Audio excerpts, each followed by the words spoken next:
So I think we are live. Wow, we're live now. This is We the are first live. time I'm doing this. Oh my goodness. Thank you, Michael, for sharing this with me. Michael is teaching me all this, how to do this live. Hi, everyone. Welcome to my podcast, Perfection Mythbusters. And I'm super, super happy today. Today I'm with Michael Kalisperas, a fellow podcaster with an amazing, amazing story. And one of the things I admire the most about Michael is his joy, definitely. His videos, his comments, his conversations, he makes me laugh so hard. It's incredible. Michael is just hilarious. Thank you. But it's not only that he's funny, Michael. It's not only that you're funny, it's that his laughter, his joy are absolutely contagious. Really, he makes everyone laugh.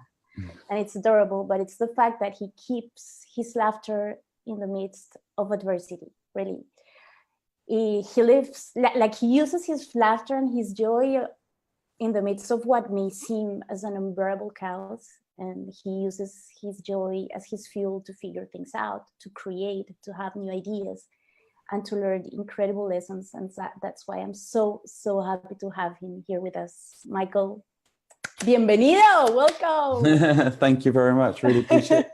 Thank you for having me. Thank you for having me. Wow, I'm so happy and humbled to have you here with us. You have so many lessons, to teach us and to share with us. Awesome. Yeah. So, Michael, tell us first of all, did you sleep yesterday?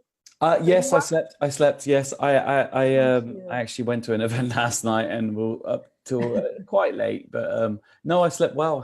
Thank you very much. It was quite rare for me. Yeah, quite rare for you because we were talking about burnout. Like on Monday, when was this? On Monday. That's right. Natalie was on my podcast, and we obviously related really well, and she wanted me to come on hers. But yeah, we're talking about the lack of sleep these days, and yeah, and it was very funny because I was completely like paradox. It was a complete paradox because you were talking about burnout. We were talking about burnout, and you you slept like 3 hours the night before. Yeah, for a good few nights. It's quite hard. It's quite hard just trying to catch up with work. I got let down by team basically, so I had to catch up. But yeah. My goodness, but yeah. So to tell the audience a little bit your story, you're a property investor, you're a digital designer, you're a marketing consultant. You have a podcast. You have 2 kids. You already have like 60 episodes. It's like you're working all the time doing thousands of things at the same time. Yeah. Are you heading for a burnout? How do you do this? How do you I've been through a burnout. I think it's important to be aware of where you are and to pull back no matter what.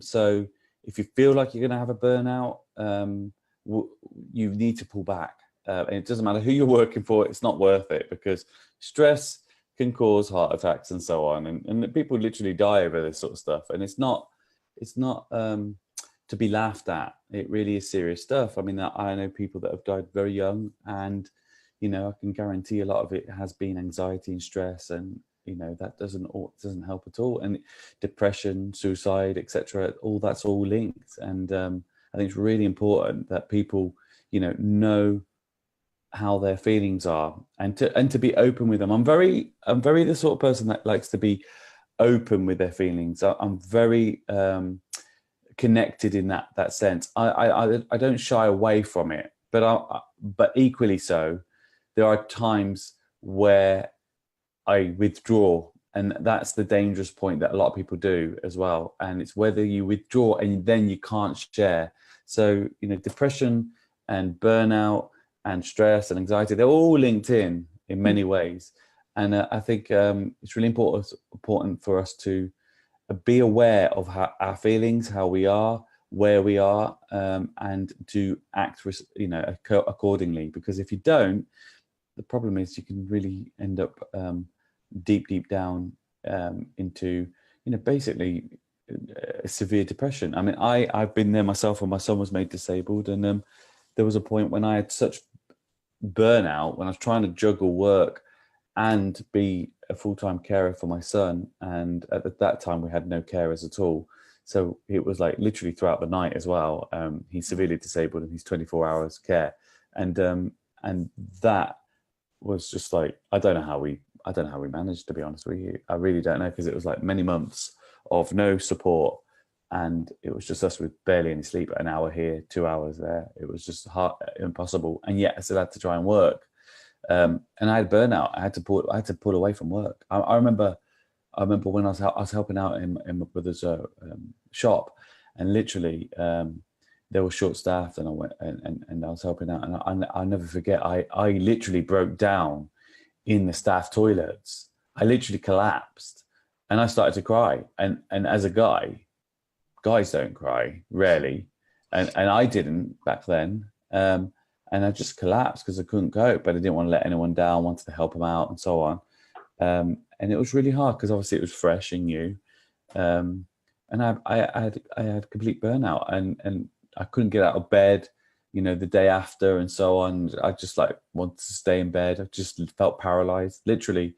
I'd get spurts spurts of wanting to get up, but it was hard because my mind was saying, you need to get up. You have to. But my legs couldn't move. I couldn't move my body. Wow. Yeah, proper burnout. It was unreal. And there's been recent times where you think, oh, I'm doing too much. It's about knowing where you are, knowing those feelings, and saying, right, you know what, I've got to pull back, because it ain't worth it for certain, when people in business, people want things now. And yet, they'll go to any other business, they won't get it as fast as you can give anyway.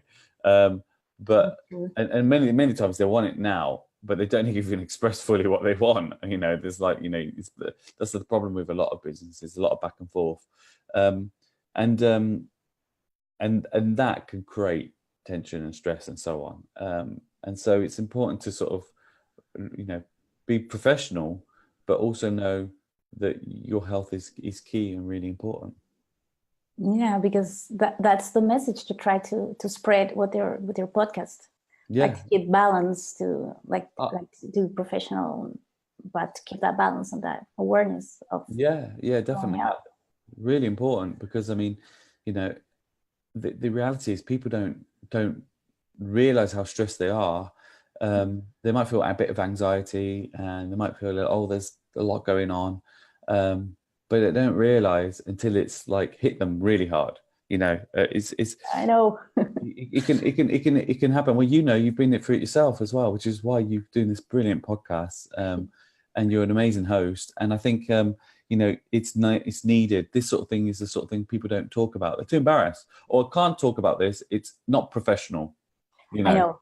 It's not professional. Can't talk about this. This doesn't help my career. I know. Very professional. If you can be aware and you've gone through it, and you can be very strong, and you can help. I mean, this is what the workplace need. Businesses need this talk. They're people in their businesses, people working their workforce need to be aware, and they need to know where they are on their feelings and how to control it and pull that anxiety back a bit, and know when to and what to do, and what sort of systems and tools they can use in terms of physical or mental tools and systems that you use yourself to help people calm down and not get burnout, basically. Yeah, why not put their own lives in danger?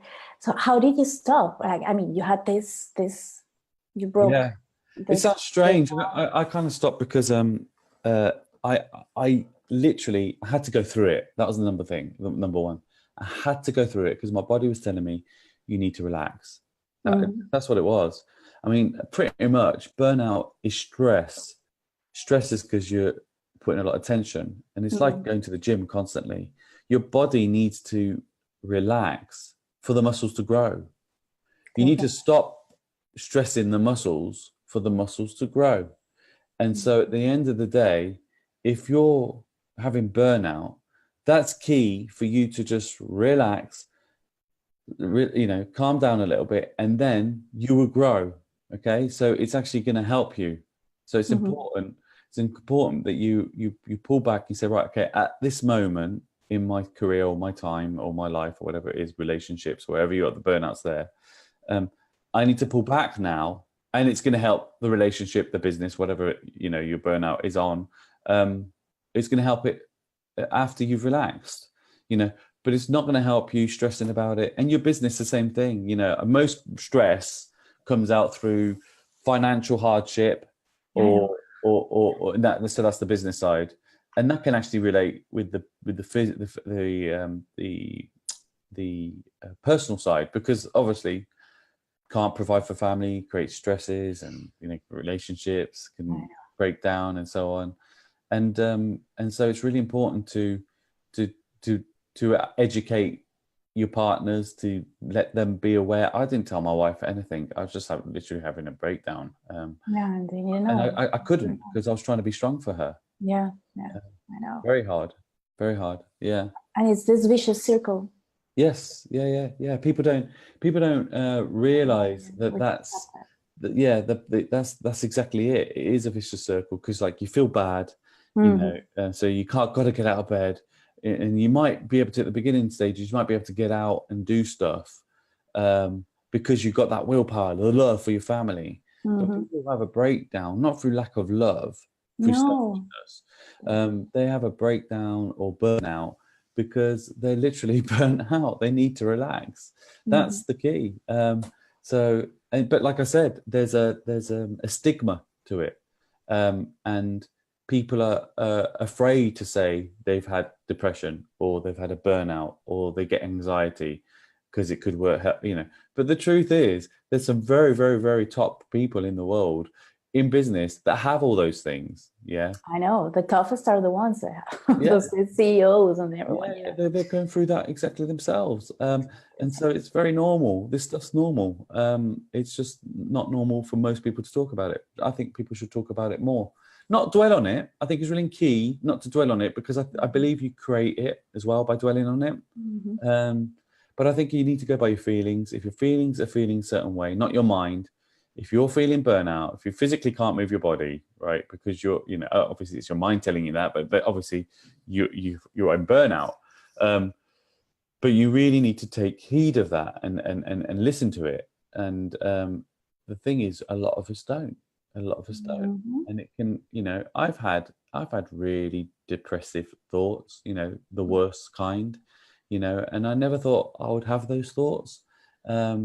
But, you know, when you feel your whole life's falling apart, you know, your beautiful son's made severely disabled, born healthy, you know, your wife that is young and beautiful, and you're used to going on holidays without even, you know, worrying about going on holiday. But anything. You know, or the logistics, or can you go on holiday, or you know, literally, everything goes up in the air. Literally, work. Where's the money going to come through?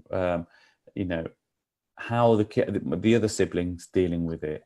You worry for them and their sorrow and their sadness, and it can totally ruin lives. And I think the thing is, people don't realize that what they need to do. And my escape was, well, first actually I wrote a book, because I was actually. I know, we're gonna talk about that. No, I mean, but that was part of my escape. I'm dyslexic, and it's literally on a piece of paper. I just like write the odd thought, and then after a couple of years, those thoughts created a book, so a best-selling book, My Little Spartan, and it actually says, "Embrace your struggle to find your strength."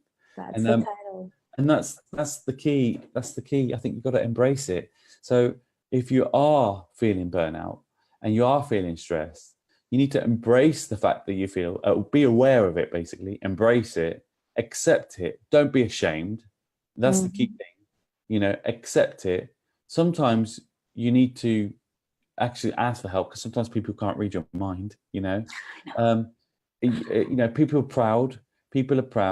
Some beautiful people out there. Yeah, there's some trolls. But you need to know they're sad, and they've got more issues than yourself. Always. But what I used to do is that I'd compare myself like with my friends that had perfect lives and perfect jobs and perfect relationships, and I was all alone and with my broken brain and divorced, and that's the worst thing. Like, you're telling yourself the worst story, and that's not true. It's the thing is, they're not perfect. I mean, there's people with lots and lots and lots of money, and they're very, very sad. And they're very upset, and there's people with beautiful family. Look at mine, you know, and they're very sad and very upset. But I've accepted now where we are, and I accept my beautiful son now. I have to. I mean, what else can you do? But that acceptance, embracing, allows you to move on. And when he smiles, even though he's disabled, the smile is like the biggest achievement in the world. Where your normal child might be sort of graduating university or getting married, the smile to me is that, you know, his eyes sparkle. So those moments, those great moments that, you know, we might have lost in other ways, we're gaining in the smallest ways that people take for granted. And I say, look at your children, and you know, when they're annoying you because they're jumping up and down and all happy and smiling and they're very loud. Just remember, you're lucky they're loud. They can communicate. You know, you're lucky they can jump. You know, that you're lucky they can reach for the sweets. Do you know what I mean? They can move. They can reach for the sweets. You tell them off, don't grab those sweets, but they can reach for them. You know, my son can't, and there's other children that can't. So the point is, you know, we've got to look at things in perspective, and we have to be really, really aware of who we are, where we are, and be honest with ourselves. And I've gone through a massive transformation, and I'm still not there, and I'm still honest about it. So on live Facebook and that, you know, I'm having a hard time. I'll let people know. Thank you for sharing that vulnerability, because it's needed. Yeah, I think at the end of the day, Facebook and social media, this is why I do marketing, and I was always worked at the BBC. I graduated university, I did multimedia design and marketing, and it was a field I was in anyway, and then when worked at the BBC and so on. But for me, I kind of went more into multimedia design after my son was disabled. Strangely, I used to do the stuff behind the scenes, like websites and stuff like that, but I do the whole thing, the whole marketing, social media stuff, and Facebook ads, you know, course development, the whole lot. And for me, the reason why I went that way is because it naturally was a window for me for escape. So if you imagine your life's changed, your son's made disabled, your family can't do much, literally because you had no carers, business has gone downhill because you can't work in it. You can't. You're a carer now. You know, you're not sleeping. I mean, people complain when they have 6 hours sleep. Well, imagine having 2 hours or no hours. You know, so we were trying to work with that. The only window that allowed me out was Facebook, social media. You know, that's my preferred choice at that time. There's others like LinkedIn now and so on, but that was a window. And there's a lot of negative against platforms like Facebook, but there's a lot of good that they can do. We connected with other families with the same issue, and we could provide support. I spread awareness about my son, and we've done, you know, lots of things to help people be aware, and they've saved their own children from getting disabled because they heard our story and they questioned it with midwives and so on. And they said, my God, if we didn't hear your story, our children would be disabled as well. Wow. So it's, you know, it's crazy how powerful it is. And, you know, for me, social media marketing, and that is like literally we are marketing our lives without realizing it. You know, we're telling people, but that's helped save people.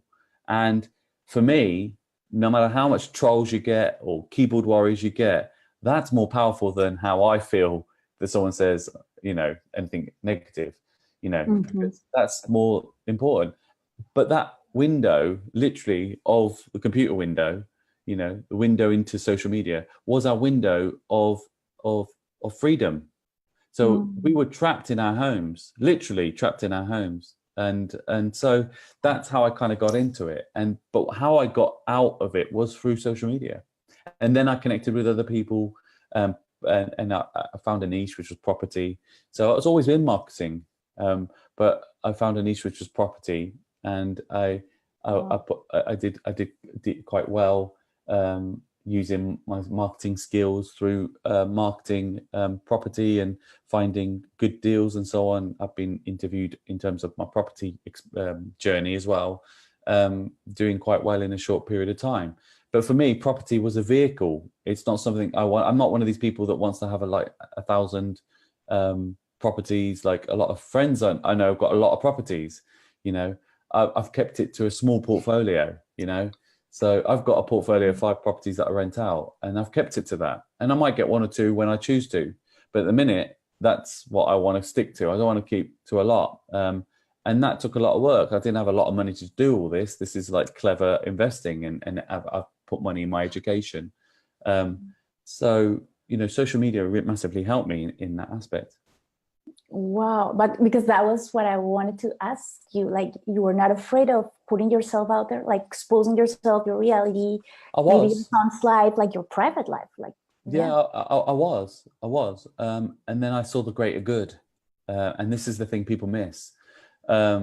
This is the thing. It's not, I mean, the thing is, a lot of people don't like this sort of, when people are open and vulnerable, the reason why they don't like it, I'll tell you why, it's because there's a lot of fake vulnerability out there. And it's fake because they want to sell something, this hero story, they call it. Yeah. So there's a lot of fake stuff out there where, like, you know, I lost my job and blah, blah, blah, blah, and then it's like, buy my stuff. You know what I mean? So it's NLP, it's like emotions, and they use it and they connect with that to, you know, to sell stuff. So people are fed up of hearing the sad stories, right? But for me, I don't care what trolls I get, the greater good, it's not about, I'm not selling property to people. I don't push my marketing businesses out there at all. And my mentors say I need to start up my game and start, you know, I should actually promote myself more. And they're right. But actually, people connect to me through attraction marketing. So, you know, if I want to scale, I'll up it. And I think I should really a little bit. But the point is, I get business through attraction marketing. So I don't at the minute need to. Okay. Now, the reality is I should, you know, because, like, you know, attraction marketing's up and down. You know, the reason why people put themselves out there is because they want to scale, but not just scale, they want consistency. So that's the key thing. But for me, the greater good was being out there and making awareness. And that was my goal. You know, as long as people are aware, I don't care what they think, because one day they might have a child that's got jaundice, because this is, like, people don't realize that. I want to explain it while live on your podcast. See, what happened to my son is what happens to like 60% of children. You know, when children go yellow, we've got a bit of a ring. Wow. Yeah, my goodness. So we've got children that go yellow. It's called jaundice. Yeah. Okay. Now, most people go jaundice after you know, good 4 or 5 days of birth. That's very normal. Yeah. And they'll go a little bit jaundice, even if they're term. When they're premature, they definitely go jaundice, and they have to go under phototherapy lights to reduce the jaundice, the yellow in. And that's basically toxic blood, basically. That's how you should think of it. Now, toxic blood's fine when you're young, and because the body can deal with it, you know, small amounts. Okay. The thing is, the NHS in the UK, so the medical system, they know that some children have reactions to the heel pricks and things, or they might have a blood incompatibility with their parents. And there's all sorts of things, like one might have a certain blood type, another one might have another blood type. It's fine. Children are born healthy, but that might affect them to build up their jaundice levels too high. Now, they have guidelines around the whole world. There's guidelines. And if they see children with jaundice within a certain period of time, and in our, you know, in the UK, it's like 72 hours, they're supposed to, like, take action, like take blood, test the blood, put them under lights, etc. My son was within 24 hours, and he had many symptoms, like he was screaming, he wasn't feeding well, and he was bloody yellow, bright yellow. I can't explain. Like, he was really, I mean, I'll get this bag here. He was that yellow. He was really, yeah, you're crazy. It was proper yellow. But the midwife, who we forgave in the papers, because the papers took the story, but we forgave the wow. Yeah. And because, you know, she couldn't have done it on purpose. There's no way. I like to think they didn't. But they put jaundice no concern, and that goes totally against all their guidelines. And it wasn't just that. There was other procedures. They could have prevented it, but they didn't. Delays, and, you know, and her head didn't watch her as well, because they're supposed to check what they've gone through when they do the house visits. So my son came home normal, you know, so he was born normal. And so basically we watched my son get brain damage. And when he was screaming and crying, they were saying it's normal, but it wasn't. He was going through pain. And that's hard, you know. So he's screaming in pain, you know, and yet you couldn't go just rush into hospital because the first midwife would say, no, it's fine, no concerns. Like, but we're concerned, but you can't. You have to get, in the UK, you have to be sent in for review, it's called, from a midwife. You can't just go in. You know, if you cut yourself, you could go into A&E, can't you? For a baby with jaundice, they see it as norm. If the midwife sees it as normal, which it wasn't, even against their own guidelines, they, you know, you can't. You got to be sent in for review. Anyway, we didn't listen to that midwife, and we called in another midwife, and they came in the next day. So we did the right thing. Waited a lot. Yeah, but still waited. That time was critical. Still, of course, we had no choice. We were reassured, but we didn't know. Don't forget, jaundice is not common. We didn't know what this can do, which is why I spread awareness about it. So all these things, get back to your topic about burnout, all these things created stress. They created anxiety. They created fear, mistrust. You know, we mistrust everything from then.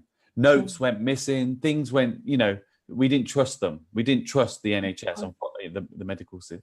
You know, I've got family that work in the NHS. I should trust them, you know. We just didn't trust them. We heard of stories with other families where notes go missing and, you know, they can't prove that they've done damage to the child. Things, all sorts of stuff going on. You know, what's true, what's not, who knows? How do you prove it, you know? But the truth is, you know, we lost trust. And you would. Someone's telling you, they know what they're doing. This is the way it is. Everything's fine. You're going to lose trust. You know, you put your and it wasn't just that point then.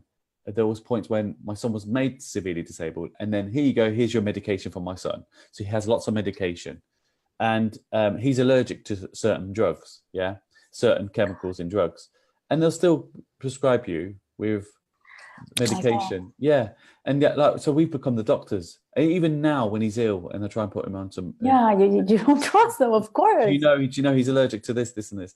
And it's like most of us are allergic to something. We just don't know it. But for my son, that can be major. You know, it can be major for him because he's severely disabled. It's like, you know, when people are ill, you know, coughs and colds for an old person can be quite major because they can't run around. They can't, you know, clear their chest out. They can't jump. It's the same for a disabled child. You know, if they get ill, it can be major. You know, like a normal cold can be major. If they get phlegmy, they can get pneumonia and all sorts of stuff. So, you know, giving them medication has to be key. I mean, we actually opted in for a surgery into his stomach. So we got a tube that goes into his stomach so we can give him the medication more easily. And he didn't need that because we actually trained him to feed through the mouth because he was really totally severely disabled. And he had a tube. He'd only be fed from the tube from his nose. And me and my wife spent hours on end training him how to suck. He didn't know how to suck because he was brain damaged. So we'd literally put a teat in his mouth and just every night for hours, like throughout the night, we'd just like move his bottom, you know, and just train him like you would try and train, you know, an animal almost. You know, you try and train an animal. It was like you won't train a child that way, would you? So it was almost like you try and train, you know, something else that you know, he was that severely disabled. And now he's a very beautiful child. We're very proud of what we managed to help. You know, he's still disabled, but now he can feed very well with the bottle, and he feeds very well with normal, not chewy foods, but you know, really slimy foods. What do they call it? You know, but broken down foods. Yeah. So all these things to other people, they're small. You know, what, you know, but to us, from what he was, yeah, it's a victory. It's incredible. It's huge. Wow. And so yeah, you do lose trust. But yeah, all that sort of stuff is one example of how life can really hit you. And then you got the stress of work on top of that. And then you realize things when bad stuff happens to you. You realize who are true friends, who are not. You know, you'll have friends that are like, you know, you were there when their dog died, you know, and they weren't there when your son, basically he did die, and they resuscitated my son. And now he's left disabled, and So you learn a lot who are true friends and who are not, the fake ones, the real ones, and so on. And the same in family. You learn a lot, and it's a horrible journey to go on, because it opens your eyes, and you can find things out you don't want to find out, but on the positive note is that's a good thing, because you didn't know it before. Now you know it for sure. And that's what I say. It's a bit of my motto. Didn't know it before. Now you know it for sure. And it's about, like, now you're aware. Don't let that mistake happen again. Be sure to not be messed about. I do have my guard up a little bit, but I think we all need a little bit to have our guard up, but still trust. And I think it's really important that people, like, when they're in those sort of situations, it could be that, it could be something else that's really stressed them out. They need to just pull back. And for me, it took a breakdown to pull back. Your body's saying, right, you're not doing it. We'll do it for you. We'll do it for you, yeah. So we're going to just switch all your systems off. You're going to fall down in the toilets, collapse, or in your bed, you won't be able to move. And we'll do it for you. Because actually, you're affecting us, mate. You're hurting us. You're hurting us. We want to relax, but your brain and your mind is telling you no, not to relax. So that's the key. I mean, that's the thing. You've got to work in teamwork with your body. Your mind has to work in teamwork with your body. So, if you're feeling that way, it doesn't matter what business you're in. It doesn't matter how professional you are. You need to pull back. You need to pull back. So my advice to people is that, literally, it's just pull back a bit. And it's the most simple advice, but they need to pull back. And also they need to put things in reality, that things will pass. Bad times will pass. So no matter how stressed they are now, they'll pass. You might lose a client. You might win a client. What's more important, your health? Your health or the client? Or a little bit of extra money, I mean, it's perspective, and some people will understand. That's why I think it's important with what you're doing. And I was happy to come on your podcast, because I think, business need to know this, and I think it's great what you're doing, because, we talked about what you're doing and your plans to push this out into businesses around, Paris and so on. And I think it's amazing. I think it's going to be brilliant. I think entrepreneurs need this. I mean, you worked at, the World Bank, and that's a very stressful business to be in. And the commissioner, the European Commission, European Commission, and obviously with Brexit and all that going on, there's going to be a lot of stressed people in there. I'm glad I'm out of that, but yeah. Well, there's going to be a lot of stressed people in there. One way or another. So I think what you're doing is really important for business. I mean, business pay money for people to come and do teamwork. People come in, push morale up. Let's do teamwork games and things to, I worked at the BBC in London, and they did things like that. They had an event called Making It Happen. They spent millions on it. And basically they pushed us all out into I think it was Earl's Court, a big conference. And they had famous cooks, magicians, talk about the future of the BBC. It was, a black tie kind of event. And it was all for morale. Making It Happen was the title. And the thing is, they spend so much money on that, but they're not businesses, high level businesses, that aren't spending enough on the quality of the mind of the people that work for them. And I think that's really key. If you can get the quality of the mind of the people that work for them, and you can prevent burnout, that would make life within those businesses very productive. So and the productiveness and happy in a better a better atmosphere. So I think what you do is brilliant. I really do. I think it's gonna go really big. I really do. I think it's gonna go really big, and I'm certain of it. So whoever's listening in Paris and they're in a business, you need to hire Natalia. I'm not going to say her surname because I ruined that when I had her on my podcast. Mic drops up close. Say my last name, please. I need you to learn to roll okay. in R's. Come on. Saudariga. Saudariaga. Muy bien. Yeah, Saudariaga. Okay, I'm getting there. But no, seriously, I think business need this. It's really important. They need Natalia. They need you. They need you in there. And it's not just because like, other people can pick up this model, but they need you. You've been through it. You've been in the high-end corporate world, and you've been through burnout. And so, I truly believe, and you've got a lot more we spoke about. I mean, I truly, truly believe that you are the perfect person for that job. And I can see it really, really. Wow, we'll see. Yeah, I had to throw that back your way. I know you're interviewing me, but I truly believe that. Yeah, yeah. Thank you for that because sometimes I'm doubtful, but yeah. Michael, but I want to know one thing. Yeah. Where did you get your joyful from? Because this is hard. You've been through such hard situation and your family, your wife. Yeah. Where did you get your happiness from? My dad is such a funny man, honestly. my dad, he's gone through many stresses of his own. He lost his mum when he was really young, and literally they came to the UK with nothing, and they had to start from scratch. His town was invaded and occupied, and literally they came to the UK with nothing, and many of his family died, and his dad was into his drink quite a bit, and there's been a lot of sadness in the family, a lot of sadness, death, and lots of sadness.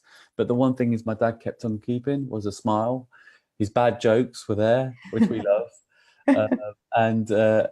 He really is my hero, and he's the reason why I named my son, the one that's disabled, Vasily, because my dad's name is Vasily. So I'd say my dad, and I think without him, and he's getting old now, bless him. He's in Cyprus now. He's just gone on holiday, and he massively deserves it. But I'd say my dad.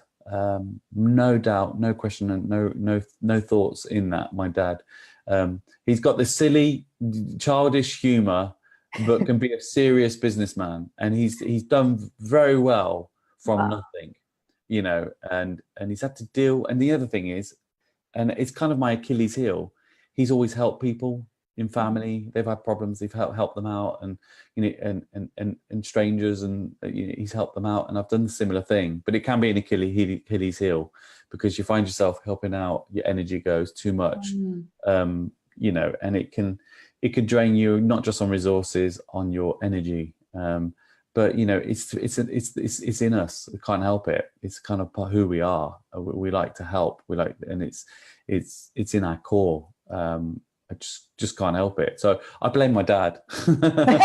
Actually, it's my dad's fault. It's my dad's fault. And my hairstyle comes from him. Yeah, so I blame him on that as well. Yeah, I got that from your father. That's it. Exactly, yeah. You see, that's why I invited you here, because you make me laugh all the time. But Michael, and I was talking about, I had a great guest last night. Yeah. Castañeda, you know her very well. Yeah. She's the team leader in our course. Yes. Just yourself. Yeah. And I remember that when she was like talking to us, because she was my team leader in another course, she told us like, don't BS me with your excuses. Everything can be solved. And I said, Christina, I was like thinking about that. I said, oh my goodness, how much time have I spent like bullshitting myself with my own excuses? Incredible. Yeah. And then I told her, I asked her, what has been your excuse, and how did you beat that excuse? For example, my excuse when I was working in the consulting sector was that, oh my goodness, there's no work here in France, in Paris. I'm gonna, if I quit this job, I'm not gonna find a new job, and I need to send money to Colombia because my family was sick. And those were my excuses not to do what I needed to do. I needed to stop. I needed to look for another job. I needed to take time for myself. What has been your excuse? Like, have you had any excuse, and how did you? I've had lots of excuses. I can't get out of bed. I'm too tired. It's not really excuse, it's reality. It was reality. It's like, what's the point? What's the point? What I'm trying, I'm too hard. What's the point anymore? Excuses such as, there's been so many. But you've got to think. The thing is, it's not about getting back up. It's about climbing back up. And the thing is, when people say, just snap out of it, just get back up, it's not that simple. Just change your mind. When you're it's not that simple. It's not that simple. And I get what they mean. It's true what they're saying. And you can probably do that with very smaller things, things that aren't such an impact. I mean, unless they've gone physically through it themselves, they don't know. But you've got to claw yourself up. Literally, you're scratching you're in a pit and you're scratching, you're clawing yourself up, and you might get halfway and you fall back down. And you've got to literally, your nails are coming off. You're clawing yourself up. It's not easy. It's not easy. But you know what? When you do it, it makes you stronger, and it's worth it. Absolutely. And you've just got to keep at it. And it's the incremental steps. I talk about it a lot. It's incremental steps. It's small effort, constantly, that create big leaps. They really do. The more you try, the more you'll get there. And I think people don't realize the power of it when they think they've got nowhere. And I still feel that now, but I think that's part of the entrepreneurial mind. You don't always want to do better. You always want to better yourself. So I think that's part of it. But the reality is that, you could be in any job, no matter where you are, with a life that you think is crap. It's not that great. Actually, but look back to where you were 5 years, 6 years, 7 years, 8 years. I can guarantee you most people have moved on, even if they don't realize it. We're all learning, and we don't have much time on this planet. So, why stress? Why stress? It's like, accept what you embrace, like I say, embrace your struggle and find your strength. There is strength everywhere, and we've got it in many, many forms, and it could well be that you are severely depressed, you can't move out of bed, and your strength becomes, becoming a social media person online, and then you start feeling empowered, and then you get out of bed.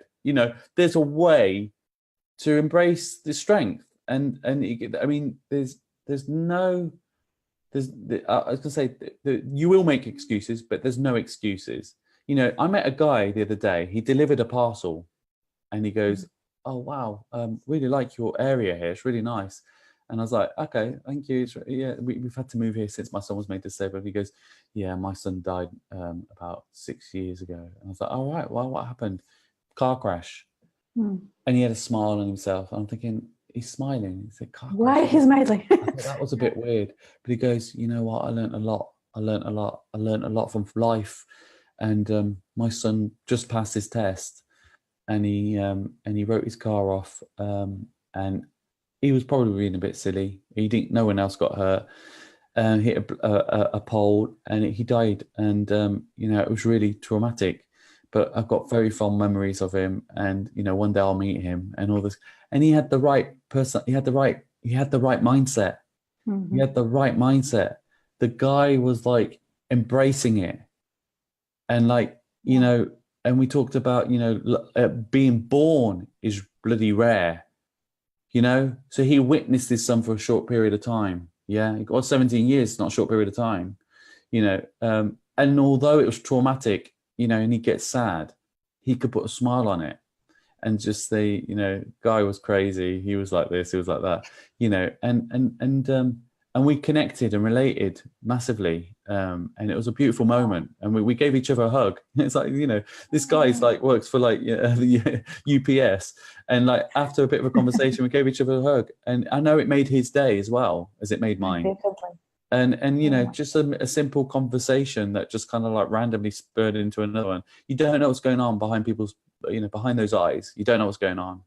The one thing I can say though is you connect with people with smiles, not with a miserable face. And if you want support, you need to open the doors, and you can't open the doors with a miserable face, and no matter how sad and miserable you are, that face will show, the miserable face will show. But at the same time, you've got to find, you've got to find that inner strength, that inner Spartan, I call it. And you've got to literally be, you've got to find a sanity where you can actually put a bit of a smile on your face. I mean, I used to there might be a comedy show, for instance, on TV. And 5 years after my son was made disabled, I'd be like, I'd find it funny, but I in my head, I'm like, I can't laugh. I'm not allowed to laugh. I'm not allowed to laugh. How dare I laugh? My son's been made disabled. Don't you know? Don't you know? How dare you make me laugh to the comedy on TV? And I'd be like, no, I can't laugh. I can't laugh. Wow. And then I thought this is the thing. People feel guilty. And it's like a friend of mine who's got a severely disabled child. I'll never forget another person commented on.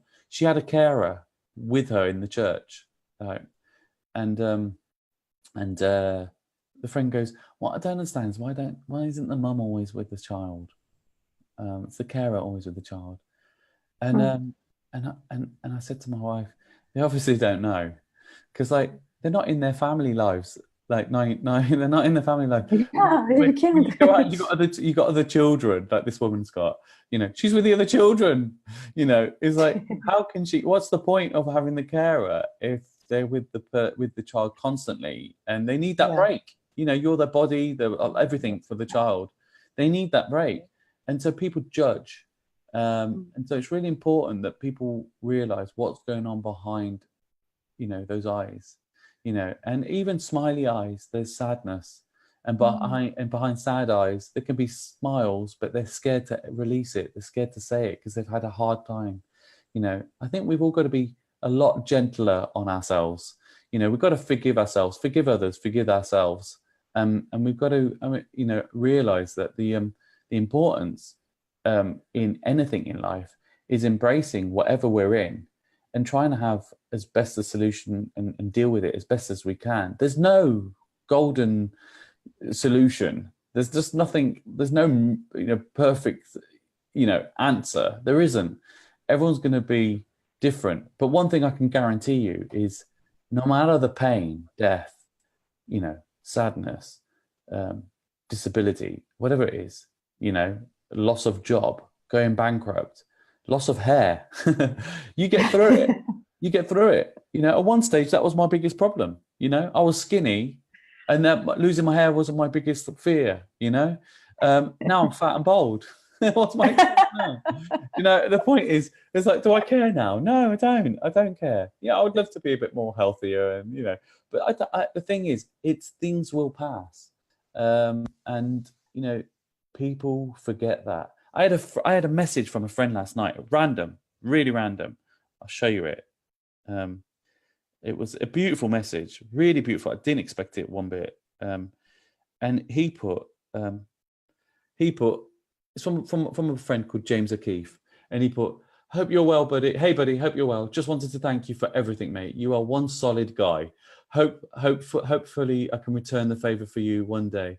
Don't worry, I'm not drunk, just realizing some of the things you've said to me over the years, and you've been such a real strong, great friend. I thought of you when watching this video." And he said he thought of me while watching this video. And this video is about Which video? I won't play it now, but I'll share it on social media later. It's about it's an army general that doing a big speech. It's quite an inspirational speech, and I was like blown away. He's talking about they're going through all these hardships, and he thought of me. He thought of me when this inspirational video was going on.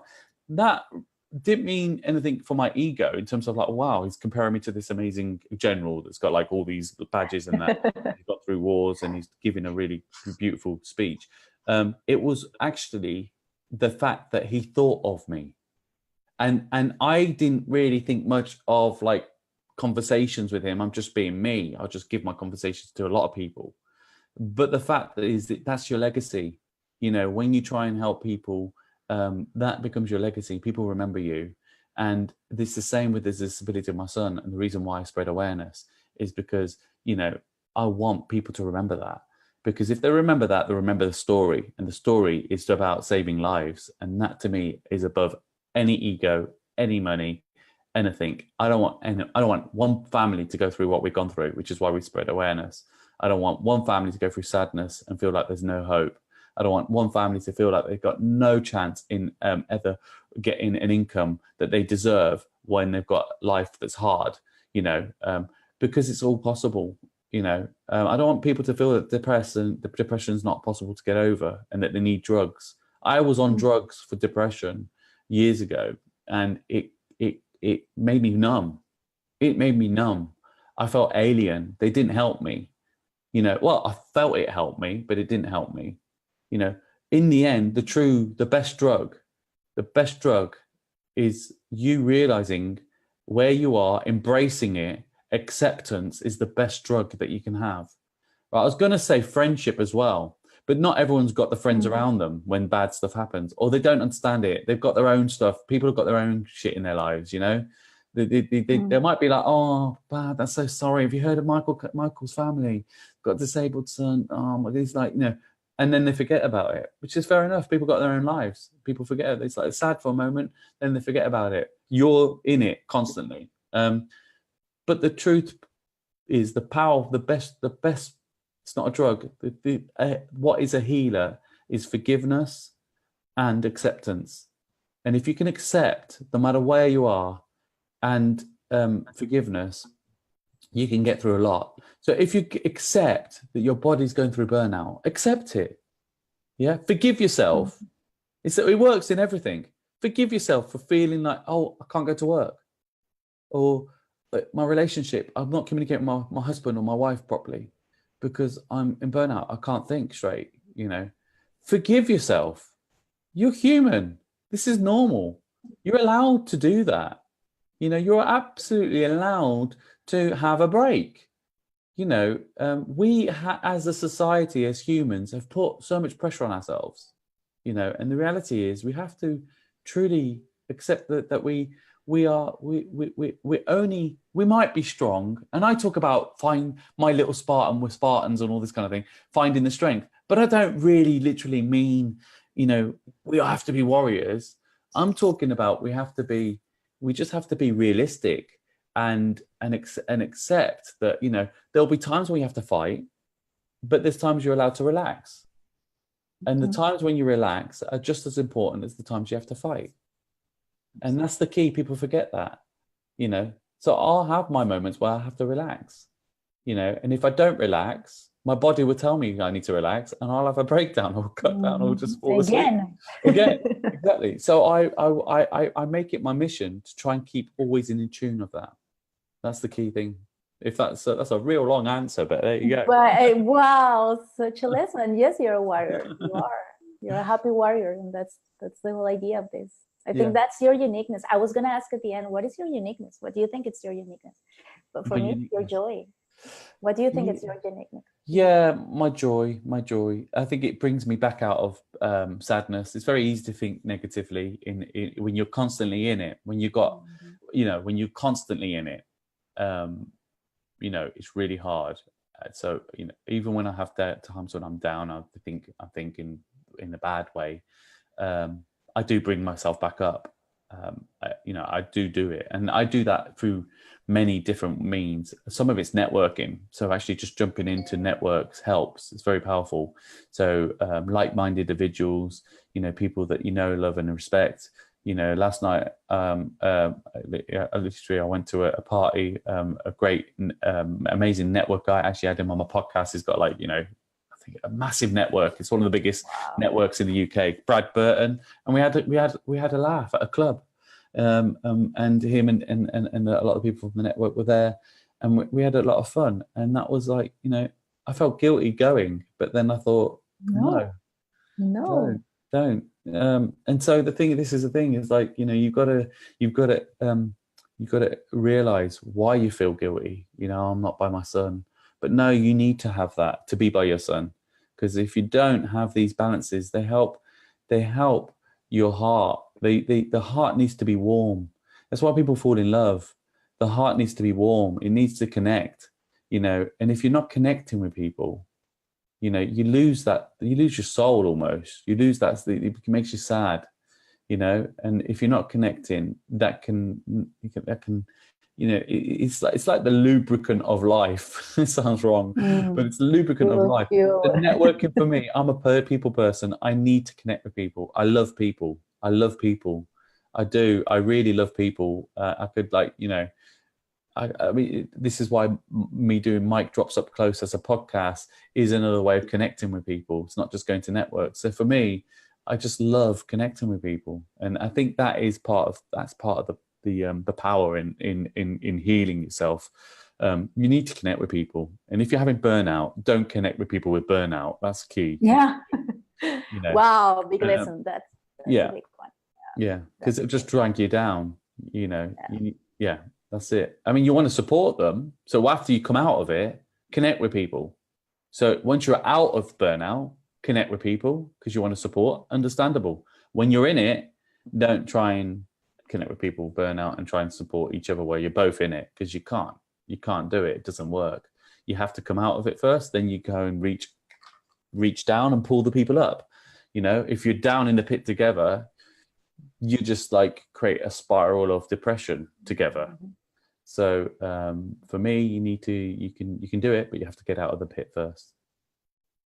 Wow. Yeah, it's like the oxygen mask, like you have to put it on yourself first. Yeah, absolutely. Oxygen mask on first, definitely. Wow.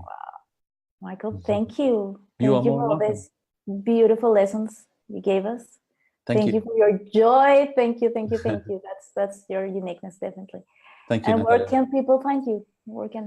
I'm maxed out on Facebook. You could try and add me there. I might try and delete a few family members. I don't know. I'm joking. But I've got a page, a business page, Michael V Kalisperas. They can connect to me there, follow me there. A LinkedIn, you can add me on LinkedIn if you want. If you do add me on LinkedIn, just say how you're adding me, from where that you saw me on Natalia's. Because you do get quite a bit of spam on LinkedIn. Actually, it's quite annoying. It's like, hi, how you doing? Do you want to buy my crypto? Course. It's like, I know. So it kind of puts me off LinkedIn. Yeah, LinkedIn gets on my nerves a bit, if I'm being honest with you. Although it's a really great platform, that's what's put me off. And yeah, my website's been is under construction, but michaelkalisperas.com. You can connect to me there, definitely through email. I'll add all the links as well. Yeah, people can find you. Awesome. Thank you very much, Natalia. Thank you. Should I try and say your surname again? Please roll those R's. You have to practice. Right. I'm going to try. Here we go. Natalia Sadariaga. Muy bien. See, you're getting better. Mic drop. Mic drop. Perfect way of closing the conversation. Awesome. Thank you. Take care. Look after yourself. Love to everyone. Take care. Bye-bye. Bye. Bye.